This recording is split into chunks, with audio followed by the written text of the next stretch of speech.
Deep below the warm tropical waters of the Pacific Ocean, there is a dark and almost frozen world.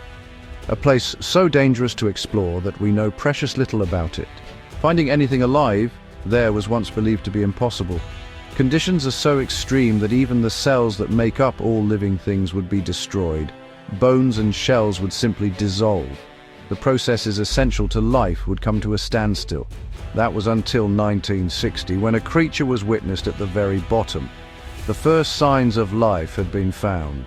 But things got even more strange, because not only was life found at these depths, that life had adapted to here and nowhere else on Earth. Much of what we know about this secretive place comes from rare specimens that have been brought up by remote probes, or are occasionally caught by deep-sea fishing. Strange creatures that have adapted to living in conditions that we still don't fully understand are sometimes washed up on our shores.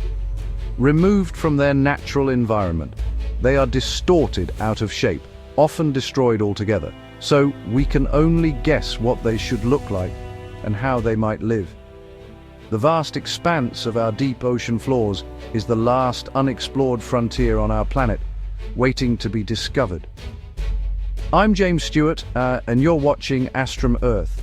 Join me in this video as we take a journey into the deepest of them all, the Mariana Trench. Our journey begins 150 years ago, when the British ship HMS Challenger was nearing the end of a 4-year mission, the first ever mapping of the ocean floors. They had already taken hundreds of soundings, a back-breaking job in all weathers, from blistering tropical heat to frozen polar waters, lowering a lead weight until it touched the ocean floor, then pulling up meter after meter of cold and heavy wet rope.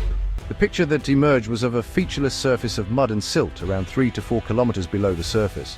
Alone in the empty ocean 2,000 kilometers east of the Philippines, they were taking another routine sounding. On this day, however, the lead weight did not touch the bottom at 3 kilometers down, nor at 4 or even 5, it kept lowering into the deep. More rope was added, and still it went down. We can only guess how they must have felt as they tied on yet more rope, and that lead weight kept sinking into the depths, right underneath the thin wooden hull of their ship. Sailing the high seas in those times was a treacherous ordeal. The crews trusted their faith in traditions and superstitions. Legends told of enormous creatures that rose from the depths, gripping entire ships in their writhing tentacles and pulling them under. This sounds far-fetched to us today, but in those days such fears were very real. Eventually the weight hit the bottom, more than 8 kilometers down.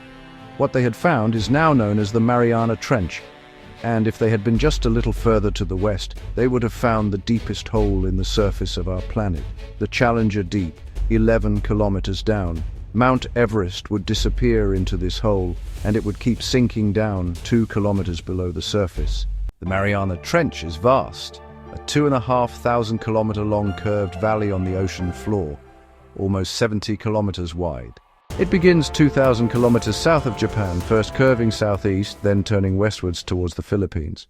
The valley sides to the west are steep cliffs of exposed igneous rock. To the east it rises more gently, opening onto an empty ocean floor for 12,000 almost featureless kilometers until reaching Mexico. The scale is hard for us to imagine. Just the Challenger Deep alone, which is only a tiny part of the whole trench, could swallow up 5 Grand Canyons.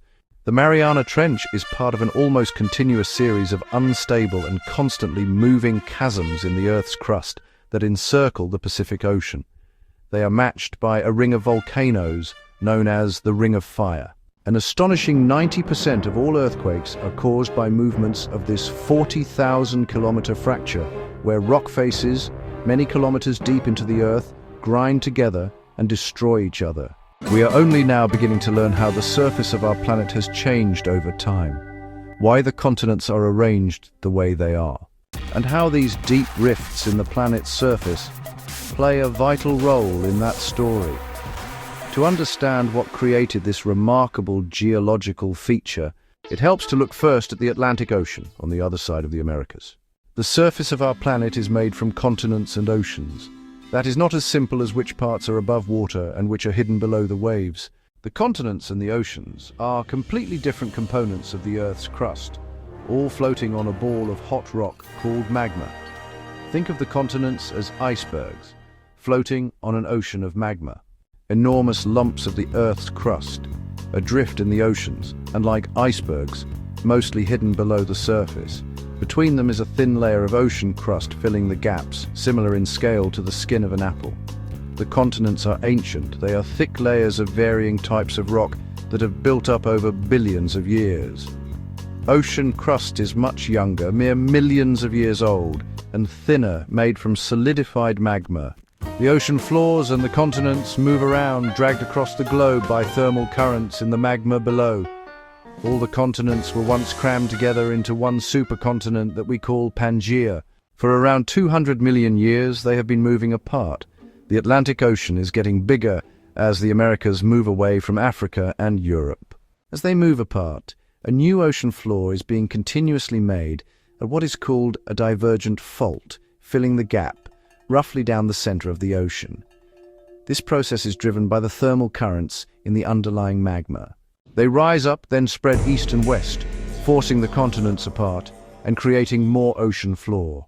If the Americas are moving westwards, away from Africa and Europe, then, well, they must be getting closer to Asia and Australia, making the Pacific Ocean smaller.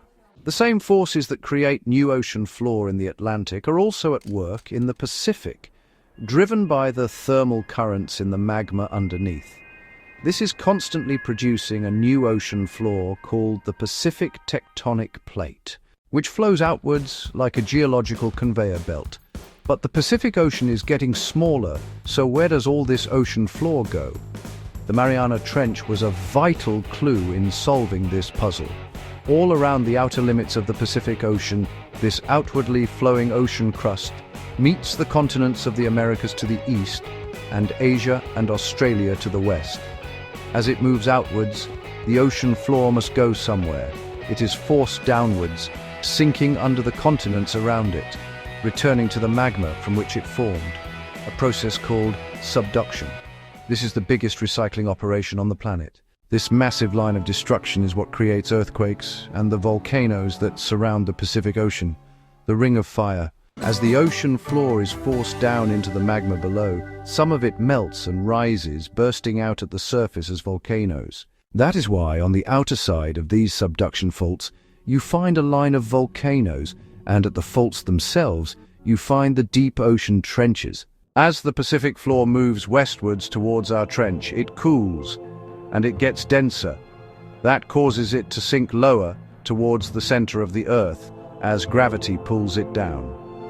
Consequently, the ocean here gets deeper and deeper. The Pacific Plate that flows into our trench is 170 million years old, the oldest ocean crust on the planet. It was formed when the continents first started to break apart, and now it has come to the end of its life. At the western edge of the Pacific Ocean, it meets the Philippines Plate. This younger and less dense slab of the Earth's crust sits much higher above the mantle. It simply rides over the older, sinking ocean floor, pushing it further down, bending a layer of solid rock that is several kilometers thick. The forces involved are, honestly, unimaginable. It is this junction of the towering upper tectonic plate and the sinking Pacific Plate that creates the Mariana Trench. This zone of destruction creates some of the geological wonders of the world. Here, there are gigantic active mud volcanoes pouring out hydrogen into the Pacific waters, one of which is 50 kilometers in diameter.